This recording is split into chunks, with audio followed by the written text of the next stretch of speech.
အာ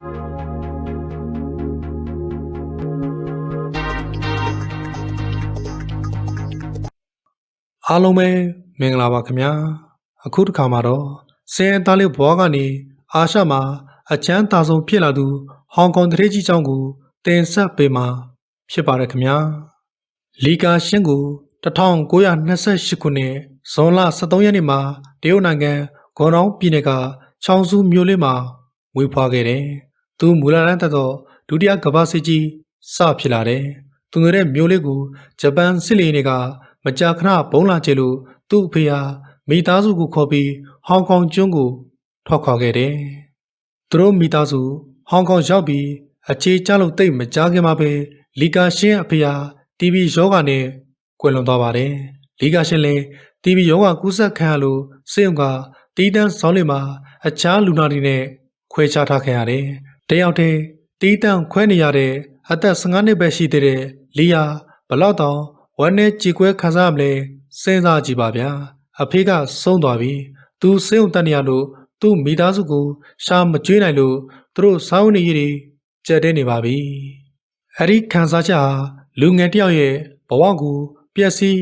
သွားစေနိုင်တယ်ဒါပေမဲ့လီယာဆုံးဖြတ်ချက်တစ်ခုကိုချလိုက်တယ်အခုလိုဆင်းရဲတဲ့ဘဝကလွန်မြောက်ဖို့ကြီးပွားချမ်းသာအောင်လုပ်ကြရမယ်လို့ပေါ့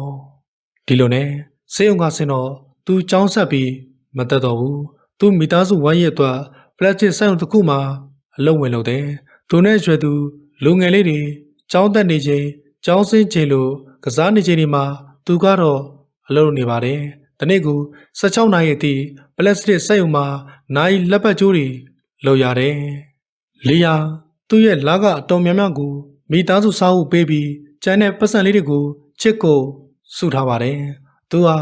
အသက်22နှစ်ကျော်ရောက်တော့သူ့လက်ထက်မှာဟောင်ကောင်ဒေါ်လာ9000အမေရိကန်ဒေါ်လာ6450စုမိလို့ကိုပိုင်ကုမ္ပဏီတစ်ခုထောင်လိုက်ပါတယ်သူ့ကုမ္ပဏီကိုချောင်ကွန်းလို့နာမည်ပေးလိုက်တယ်ကုမ္ပဏီကပလတ်စတစ်နဲ့လုပ်တဲ့အယုတ်လေးတွေချင်းတောင်းလေးတွေဘူးလေးတွေထုတ်လုပ်တယ်တရုတ်နိုင်ငံမှာနေတော့ကကျောင်းဖြစ်ခဲ့တဲ့အဖေရဲ့သွန်သင်ပြသမှုကြောင့်လီယာစာဖတ်ရန်ဝါသနာပါခဲ့တယ်စာအုပ်ကြီးတွေဖတ်ရုံတင်မကပဲစီးပွားရေးကုန်သွယ်ရေးစတဲ့ဆိုင်တဲ့မဂ္ဂဇင်းဂျာနယ်တွေကိုလည်းအမြဲတမ်းဖတ်လေ့ရှိတယ်။ဒီနေ့တော့မဂ္ဂဇင်းတစ်စောင်မှာရေးသားထားတဲ့စောင်းမသုံးမှာအခုအီတလီနိုင်ငံမှာအိမ်တွေမှာအလှဆင်တဲ့ပလတ်စတစ်ဘတ်တွေအယောင်ကောင်းနေတဲ့ဆိုတဲ့သတင်းတစ်ခုကိုဖတ်လိုက်ရလို့လီယာအကြံတစ်ခုရှာသွားတယ်။သူ့ရဲ့အကြံကသူ့ကုမ္ပဏီကနေပလတ်စတစ်ဘတ်တွေထုတ်လုပ်ပြီးနိုင်ငံခြားကိုတင်ဖို့ပါအဲ့ဒီကျန်တိုင်းသူ့ကုမ္ပဏီကပလတ်စတစ်ဘန်တွေထုတ်လုပ်ပြီးဖြန့်ဖြူးရင်ပလတ်စတစ်ဘန်ကိုနိုင်ငံခြားတင်ပို့တဲ့ကုမ္ပဏီတွေမှာထိပ်ဆုံးဖြစ်လာခဲ့ပြီးအဲ့ဒီလုပ်ငန်းကနေအမျက်ငွေတွေလည်းအတော်များများရှာလိုက်ပါတယ်1958ခုနှစ်မှာလီယာအကြက်တဲတစ်ခုနဲ့ကြုံရတယ်သူ့ကုမ္ပဏီရုံးခန်းကို15ခွင့်မရတော့ဘူးဒါကြောင့်ရုံးခန်းပါတဲ့အဆောက်အဦဆောက်ဖို့အတွက်မြေကွက်တစ်ခုဝယ်လိုက်ရတယ်။အဲ့ဒီမြေကွက်တွေကနေအမြတ်များများရနိုင်မဲ့အခွင့်အလမ်းတစ်ခုကိုတွေ့မိလိုက်တယ်။1968ခုနှစ်က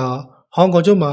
တရုတ်ကွန်မြူနစ်အစိုးရကိုထောက်ခံသူတွေနဲ့အုပ်ချုပ်သူဗြိတိရှအစိုးရကိုထောက်ခံသူတွေကြားမကြာခဏတိုက်ခိုက်မှုတွေဖြစ်ပွားပြီးဟောင်ကောင်ရဲ့နိုင်ငံရေးဟာမတည်မငြိမ်နေဖြစ်လာကြတယ်။ဒီလိုနဲ့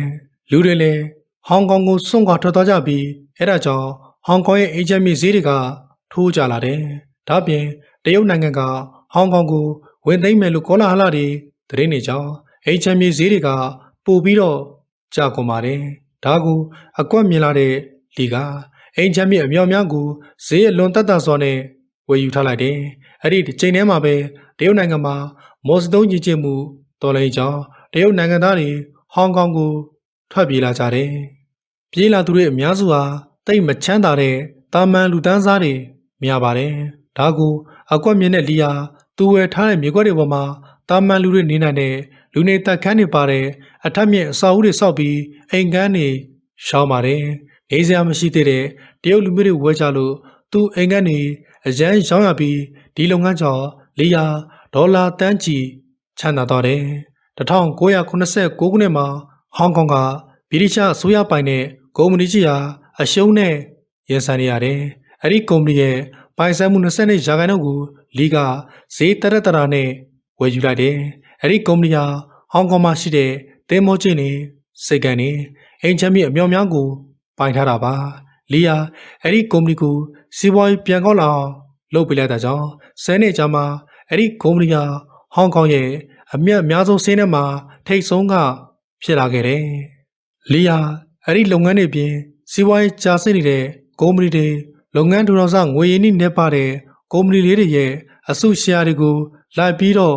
ဝယ်ပါတယ်။2009ခုနှစ်မှာဝင်ငွေမဲများမရှိသေးတဲ့ Facebook ကုမ္ပဏီရဲ့ stock share ဒေါ်လာတန်120ဘူးဝယ်ခဲ့တယ်။နောက်ပြီးအဲ့ဒီချိန်က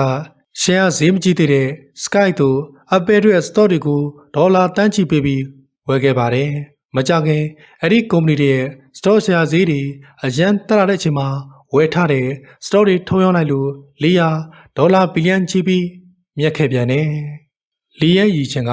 လုပ်ငန်းတစ်ခုဟာလောလောဆယ်ရှုံးနေပေမဲ့လည်းမကြခင်ပြန်မြတ်လာမယ်ဆိုတဲ့စီးပွားရေးတွက်ချက်မှုအရှမ်းကောင်းပါတယ်။စီးပွားရေးအကွက်မြင့်တက်တယ်။လီရဲ့ပိုင်ဆိုင်မှုဟာဒေါ်လာ30ဘီလီယံရှိတာကြောင့်အာရှမှာအချမ်းသာဆုံးတစ်ယောက်ဖြစ်နေခဲ့တယ်။ချမ်းသာတော့အလူတန်းလေးရှယ်ရောပါတယ်။တရေကြီးလီယာ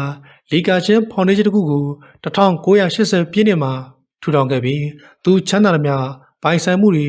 ငွေကြေးတွေသုံးဖို့တပုံကိုအဲ့ဒီဖောင်ဒေးရှင်းတွေကိုထဲဝင်လူဒါပါတယ်။သူ့ရဲ့ဖောင်ဒေးရှင်းက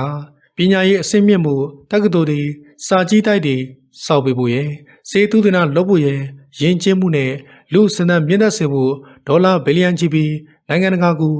လှူဒါန်းနေပါတယ်။လီကလူငယ်စီးပွားရေးသမားတွေကိုအခုလိုအမှားစကားတွေပြောကြခဲ့တယ်။လုပ်ငန်းတစ်ခုထူထောင်နေဆိုတာမလွယ်ပါဘူး။ဒါပေမဲ့စူးစမ်းအားထုတ်မှုဟာ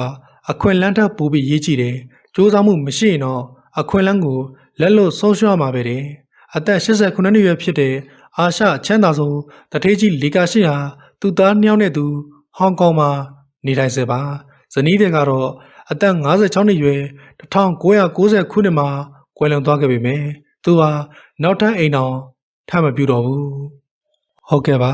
ဒါလေးကတော့တရေကြီးလီကာရှင်းအကြောင်းကိုအချင်းချုပ်တင်ဆက်ပေးခဲ့တာဖြစ်ပါတယ်ခင်ဗျာကိုစိတ်နှပြကျမ်းမာချမ်းသာကြပါစေခင်ဗျာ